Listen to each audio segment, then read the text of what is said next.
Hi there, and welcome to our weekly video update from Marc Hutlet Seeds.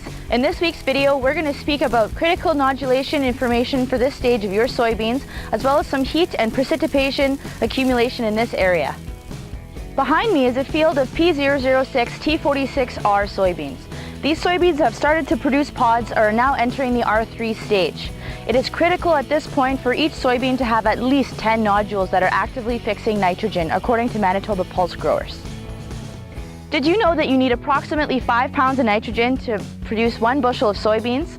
The biological N fixation accounts for 50 to 75% of the N requirement, while the rest is obtained in the soil. I'm in a strip of P007 A90Rs near Dougald, Manitoba with our account manager John McCullough, who's going to give us an update on how things are looking from a heat unit perspective this year. Yeah, thanks, Karis.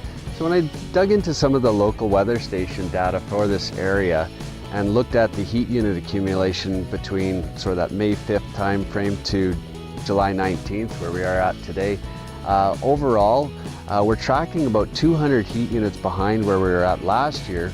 However, we're about 97% of our 5-year average. So when you look at the 5-year average, we're basically right where we should be, but we're still only about 60% of our precipitation in terms of the average. So we do have a little bit of catching up to do, but overall the crops are progressing excellent in the area. So John, you mentioned that we're a little bit behind in our precipitation this year. What does that look like for us going forward? Yeah, so we're entering a pretty critical time frame in terms of moisture uptake for both our soybean and our corn crops. This particular soybean crop is in the R2 or late flower stage. It's going to be moving into that early pod stage very soon.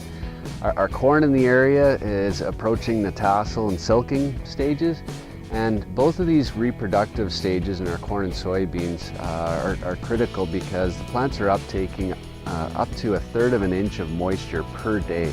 So a lot of water that's needed in order to build that yield in the plants. So like I said, it is going to be very important that we have good moisture during that time frame. Make sure to stay tuned for next week's video when we do some ultra early yield estimate calculations on some corn in our area. Thanks so much for watching and have a great weekend.